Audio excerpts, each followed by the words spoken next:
अस्सलाम वालेकुम। कहानी शुरू करने से पहले एक छोटी सी गुजारिश है। अगर आपको दिल को छू जाने वाली कहानियां पसंद हैं, तो हमारे चैनल कहानियों की दास्तान को सब्सक्राइब जरूर कीजिए। मैं अब बांझ नहीं रही। एक अफसाना। तुमने मेरा खत पढ़ा था? नाजिया ने सीधा सवाल दाग दिया। सलीम के चेहरे का रंग एक लम्हा बदला। दिल की नदामत चेहरे पर साफ थी, मगर फौरन ही मुस्कुराहट से छुपा लिया। बोलाए, हाँ क्यों? नाजिया झल्ला कर बोली, तुम जानते हो मैं माँ बनने वाली हूँ। रेल के शीशे से आती ठंडी हवा का एक झोंका नाजिया के चेहरे से टकराया। अंदर तक सर्द कर गया, बिल्कुल वैसा ही जैसे सलीम। ठंडा, बेअसर। वो कोलकाता जा रही थी, शायद शिकवा करने, शायद सलीम को तड़पाने। सोचा, सुनकर तड़पेगा सलीम। क्या वो कम तड़पी थी, कम जली थी? मगर ये गुनाह का एहसास उसकी आंखों पर क्यों उतरता है? कौन सा गुनाह? माँ बनना हर औरत का हक है, कुदरती हक। औरत हूँ, निकाहशुदा भी हूँ। मगर निकाह इस लफ्ज का जिक्र होते ही मुंह में कड़वाहट घुल जाती है। पिछली गर्मियों में अम्मी ने ताना मारा था। 6 साल हो गए निकाह को, पेट में तो एक जान क्या, पत्थर तक नहीं आया। कब तक हमारी आंखें तरसेंगी पोते की सूरत को?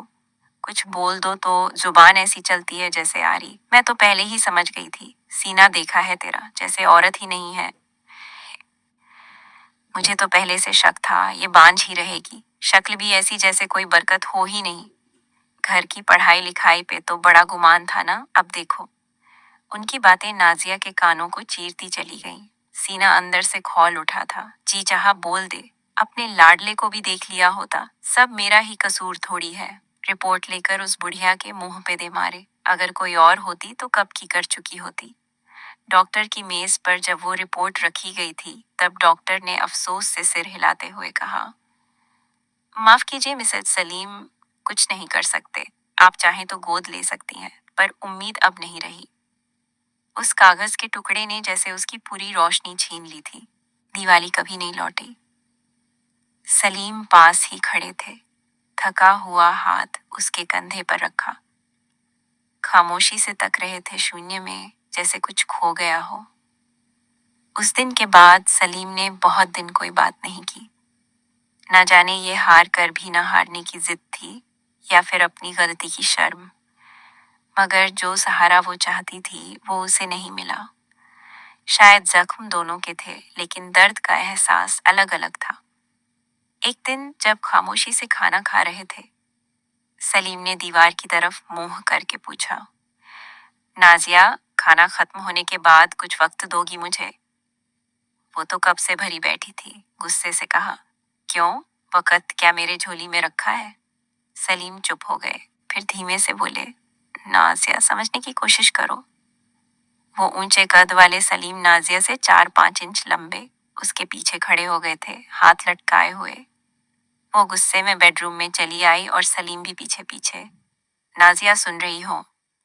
सलीम ने खामोशी में पत्थर फेंका। नाजिया जैसे फट पड़ी।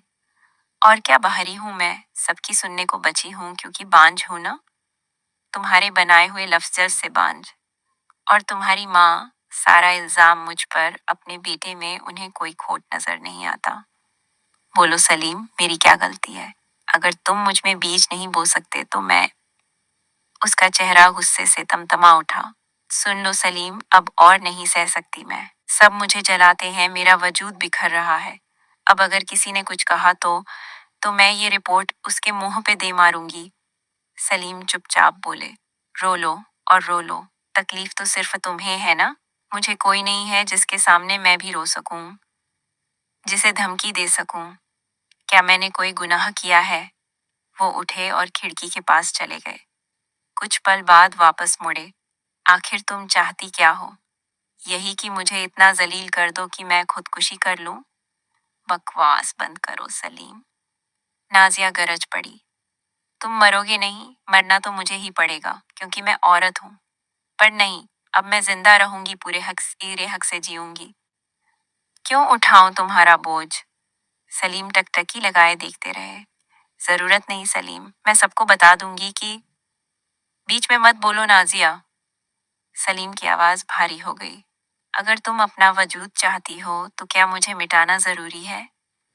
माँ बनना तुम्हारा हक है, और अगर मैं ना दे सका तो तुम्हें इजाजत है, चाहो तो किसी और से वो हक ले सकती हो। सलीम, नाजिया चिल्ला पड़ी जैसे उसका दिल नोच लिया गया हो। तो क्या हर्ज है?